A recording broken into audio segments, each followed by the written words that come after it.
Market లో invest చేసి మీ డబ్బులు డబుల్ చేసుకోవాలనుకుంటున్నారా? సుందరరామిరెడ్డి గారి లైవ్ సెమినార్ కి అటెండ్ అవ్వండి. గురుగారు నమస్కారం అండి. ఓం శ్రీ మహాగణాధిపతయే నమః. గురుగారు, అంటే ప్రతి ఒక్క మానవుడికి ఏదో ఒక సమస్య ఉండే ఉంటుంది. అంటే ఏదో ఒక ప్రాబ్లం ప్రతి వాళ్ళకి ఉంటుంది. అందులో ప్రధానమైనది ఇప్పుడు చాలా మంది ఫేస్ చేస్తుంది ఏంటంటే, చాలా మందికి వివాహం జరగట్లేదు. ఎంత ప్రయత్నించినా కానీ, అంటే కొంతమందికి జాబ్ ఉంటుంది, మంచి సంపదన ఉంటుంది, చూడ్డానికి కూడా బాగుంటారు, ఫ్యామిలీ బ్యాక్గ్రౌండ్ బాగుంటుంది, కానీ వివాహం అవ్వదు. ఏ సమస్య ఎందుకు జరగట్లేదు అనేది ఎవరికి అర్థం కాదు అసలు. అయితే ఇలా పెళ్ళి గురించి ఏదైనా అడ్డంకి ఉన్నప్పుడు ఎలాంటి పరిహారాలు వాళ్ళు చేసుకుంటే మనకి వివాహం అనేది చక్కగా సెట్ అవుతుంది అంటారు? తప్పకుండా ఇందులో వివాహం కావట్లేదు అనటానికి అనేక కారణాలు ఉంటాయి. అవును గురువు. తన జాతకంలో కేవలం కుజదోషం మాత్రమే చాలామంది అపోహపడతారు. కుజదోషము, సర్పదోషము, కాలసర్పదోషము, అష్టమంలో ఉండే గ్రహస్థితి ప్రభావాలు, అంశ ప్రభావాలు అనేక రకాలు ఉంటాయి వివాహం కాకపోవటానికి. ఈ కుజదోషంలో కూడా 6 రకాలు ఉంటాయమ్మా. ఈ కుజదోషం అంటే ఒకటే అనుకోవడానికి వీల్లేదు. అతనికి లగ్నాత్తు కుజుడు ఏ స్థానంలో ఉండటం వల్ల అతనికి కుజదోషం వస్తుందో దాన్ని అనుసరించి ఒకటి వివాహమై మళ్ళీ వివాహం అవుతుంది. అంటే దంపతులు విడిపోవటం, మళ్ళీ వివాహం అవ్వటం, లేదా పీటల మీద వరకు వచ్చి కూడా పెళ్ళి ఆగిపోవటం, ఎంగేజ్మెంట్ అంటారు ఆగిపోతుంది. అనేక సంబంధాలు చూస్తారు, ముందుకు నడవు. కొన్ని నాగదోషాలు ఇటువంటివన్నీ కలిసి ఉన్నప్పుడు 32, 33, 34, 35 వరకు కూడా పెళ్ళిళ్ళు కావు. కొంతమందికి 42 ఏళ్ళు వచ్చినా పెళ్ళిళ్ళు కావు. కొంతమందికి కర్మ ప్రారంభం 22, 23కి పెళ్ళిళ్ళు అయిపోతాయి. ఆ దంపతులు జీవితకాలం కొట్టుకుంటూనే ఉంటారమ్మా. కలిసి ఉండరు, విడిపోయి బ్రతకరు. ఆ రకంగా కొట్టుకు చేస్తూ ఉంటారు. మరి కొంతమందికి వివాహం అనేటువంటిది అయినది అంటే తొందరగా సంతానం కలగదు. ఒక బండ నెత్తి మీద పెట్టుకుని కూర్చున్నట్టే ఉంటుంది. ఇవి కేవలము వివాహానికి సంబంధించిన విషయంలో 7 రకాల కారణాలు, ఆటంకాల ద్వారా అవి పోస్ట్ పోన్ అవుతూ ఉంటాయి అవ్వకుండా. ఎంత చదువు ఉంది, ఎంత ఉద్యోగం ఉంది, ఎంత జీతం ఉంది అని కాదు, గ్రహస్థితి ప్రభావం ఎంత బాగుంది అనేటువంటిది చూసుకోవాలి. ఈ గ్రహం అతని మీద ఏ స్థాయిలో ప్రభావం చూపిస్తుంది అనేటువంటి విషయం తెలుసుకోవాలి. సరైన మార్గాన్ని అన్వేషించి పరిహారం చేసుకోవాలి. కుజుడు ఉన్నాడు కాబట్టి, కుజుదోషం ఉంది కాబట్టి చేసేయండి, నాగప్రతిష్ఠ చేయండి అంటారు. నువ్వు నాగప్రతిష్ఠ ఎప్పుడైతే చేశావో నీకు సంతానం కలగదు. నాగప్రతిష్ఠ ఎప్పుడైతే చేసావో అప్పుడు సంతానం కలగదు. ఎందువల్ల సంతానం కలగదు? దంపతులకు సఖ్యత ఉండదు ఇంక ముందు. అదేంటంటే అందరూ నాగప్రతిష్ఠ చేయమంటారు కదండి అంటారు. అదే అంటున్నా, ఏది అవసరము, ఏది ఎలా చేయాలో కూడా తెలియకుండా ఎలా పడితే అలా నోటికి ఏది వస్తే అది చెప్పటం, ఏది పడితే అది చేయించటం, దీనివలన ఎన్నో కుటుంబాలు నాశనం అవుతున్నాయమ్మా.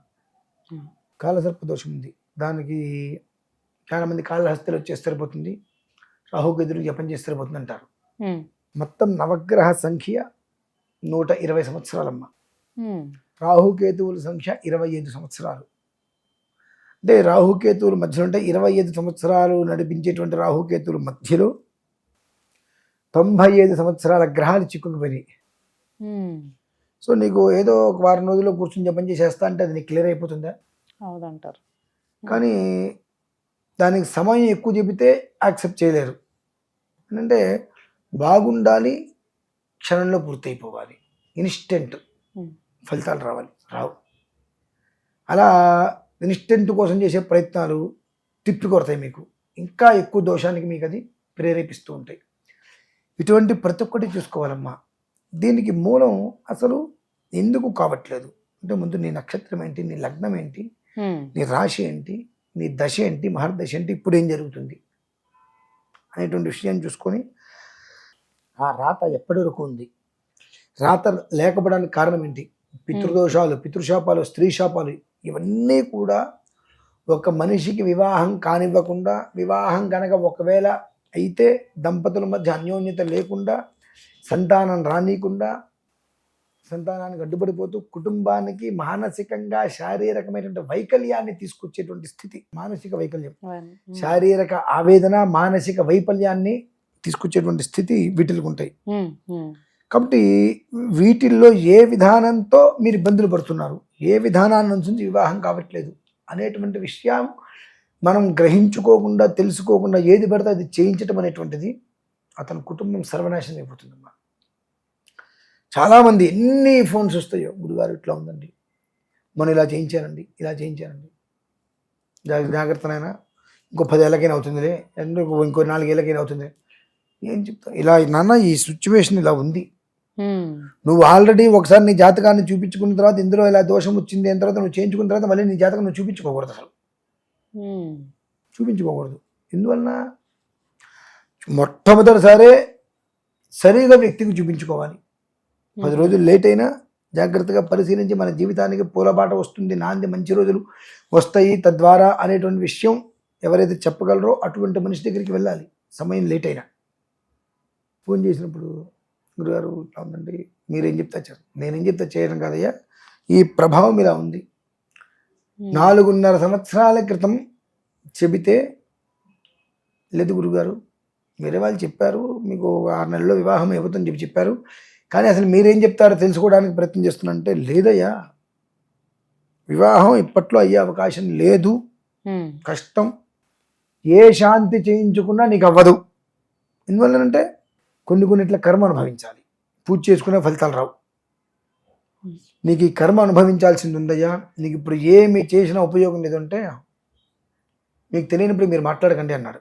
మళ్ళీ ఒక 4 రోజుల క్రితం ఫోన్ చేశాడు, గురుగారు మీరు చెప్పింది జరిగింది గురుగారు, క్షమించండి, ఆ రోజు ఇలా మాట్లాడాను, ఈ 4 ఏళ్ళ వరకు నీకు పెళ్లి కాదయ్యా అన్నారు, ఇప్పటికి ఇంకా కావాలి, ఇప్పుడు నా పరిస్థితి ఏంటండి అన్నారు. ఆ సమయం వచ్చినప్పుడు చెప్తానని చెప్పాను.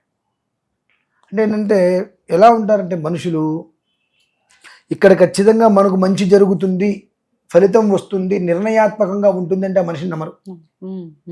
వానకి మొలిచి గాలివాన్ని కొట్టుకుపోయే మొక్కలు ఉంటే చూసారా, వాటిని నమ్ముతారండి. అంటే జనాలకి ఎలా అంటే ఇవాళకి వాళ్ళ ఒక మనిషి మంచి వైరల్లోకి వచ్చాడు అనుకోండి, వాడంతటి వాడు లేడు, వాడు మహాపురుషుడు, ఉత్తమ పురుషుడు, ధన్యజీవుడు, అటు ఆ మనిషి దగ్గర నేను జాతకం చెప్పించుకుంటే నా జీవితం బాగుపడుతుంది అనుకుంటారు. ఎలా వచ్చాడు అంతా, ఏ స్థితిని అనుసరించి వచ్చాడు అనేటువంటి విషయాన్ని వీళ్ళు గమనించాలి. ఒక జ్యోతిష్శాస్త్రం ఉంటే సరిపోదమ్మా, మంత్రశాస్త్రం ఉండాలి, అనుష్ఠాన బలం ఉండాలి. ఇవన్నీ ఉంటేనే ఒక మనిషి యొక్క విధానాన్ని మనం విశ్లేషణతో చేయగలుగుతాం. వివాహాలు కొన్ని 100 కాల్స్ వస్తూ ఉంటాయి, 100 కాల్స్లో 10 మందికి నేను రెమెడీ చెప్పగలుగుతానమ్మా. తత్మా వాళ్ళు అంతా కూడా రకరకాల మనుషులు, చెప్పే వరకు కూడా ఆగరు వాళ్ళు. 10 మందికి నేను రెమెడీ చేసుకోమని చెప్తా. మహా అయితే అందులో పూర్తిగా మాట విని చెప్పింది చెప్పినట్టు చేస్తారు అనుకున్న ఒకళ్ళకో ఇద్దరికో నేను దగ్గరుండి నిర్వర్తిస్తాను. మిగతా ఎవరికి నేను, మనకి ఎందుకు దండగా చెప్పిన మాట వినరు. కాబట్టి ఆ మనిషి వివాహం కాకపోవడానికి 7 రకాల కారణాలు ఉంటాయండి. ఆ 7 రకాల కారణాల్లో ఎన్ని అతనికి ఆపాదించి ఉన్నాయి, అది ఎంత బలంగా ఉంది, ఏ విధానాన్ని అనుసరిస్తే అందులోంచి బయటపడి అతని జీవితం ఉద్ధరింపబడుతుంది అనేటువంటి విషయాన్ని ఒక్కసారి జాతకాన్ని పరిశీలిస్తే తప్పితే ఇది అని చెప్పడానికి వీల్లేదు. కర్మ ప్రారంభం అనుభవిస్తున్నాడు అనేటువంటిది కనుక అందులో చెప్పబడి ఉంటే మనం ఎలాంటి పూజలు కూడా చేయకూడదు. చేస్తే ఆ కర్మని పెంపొందిస్తాయి. ఇంకా అనుభవించాలి. ఆ అనుభవించకుండా నువ్వు ఏదైనా అడ్డుకట్ట చేసుకుంటానంటే ఇది కూడా దానికి నీకు ఉంటుంది, ఇంకా అది పెరుగుతుంటుంది. కాబట్టి అత్యంత జాగ్రత్తగా, అది వివాహం అంటే 2 కుటుంబాల వృద్ధి, 2 వంశాలు. ఉద్ధరేత్ 7 గోత్రానుకులం ఏకోత్తరం శతం. కాబట్టి ఆ 2 వంశాలు, 2 కుటుంబాలు క్షేమంగా ఉండాలి అన్నప్పుడు ఎంతో జాగ్రత్తగా చూసుకుంటూ ఆ విధానాన్ని ముందుకు నడిపించాలి. అంటే అతని జాతకం ఖచ్చితంగా సమగ్రంగా పరిశీలిస్తే 7 దోషాల్లో ఏది ఆపాదించింది, అది ఎన్ని ఆపాదించి ఉన్నాయి, అది 1, 2, 3లోనే ఉందా, 4, 5 వారికి వెళ్ళిందా, 8తో సమాప్తం.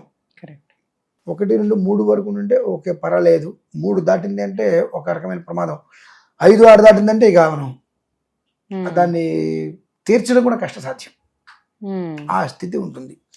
కనుక ఆ రకంగా ఒక్కసారి పరిపూర్ణంగా జాతకాన్ని తెలుసుకునే ప్రయత్నం చేస్తే తద్వారా ఏ కారణం చేత వివాహం వివాహం జరగట్లేదు, అవ్వట్లేదు. దానికి ఏం చేస్తే పరిహారం అనేటువంటి విషయాన్ని మనం వివరంగా చెప్పచ్చమ్మా. అవును గురుగారు, చాలా ధన్యవాదాలండి, చక్కగా వివరించారు. అయితే గురుగారు చెప్పినట్టు మనకి వివాహం జరగకుండా ఉండడానికి చాలా రకాల కారణాలు ఉంటాయి. అవి మనకి జ్యోతిష్యం కానీ లేదంటే వాళ్ళ జాతకం చూస్తే కానీ చెప్పొచ్చు అని అంటున్నారు. అయితే ఇలాంటి సమస్యలు మీకు కానీ ఉన్నట్లయితే, అంటే వివాహం కాకపోయినా మీకు ఉద్యోగం పట్ల ఏమైనా సమస్యలు ఉన్నా, లేదంటే ఆర్థిక పట్ల ఏమైనా సమస్యలు ఉన్నా కానీ మనం జాతకం చూయించుకోవాలి, జ్యోతిష్యం చేయించుకోవాలి, లేదంటే మనకు పరిహారాలు ఏమైనా కావాలి, గురుగారిని సంప్రదించాలి అని అనుకుంటే మాత్రం మీరు స్క్రీన్ పైన ఉన్న నంబర్స్ని కనుక మీరు కాల్ చేసి అపాయింట్మెంట్ తీసుకుని మీరు గురుగారితో మాట్లాడే అవకాశం అనేది పొందొచ్చు.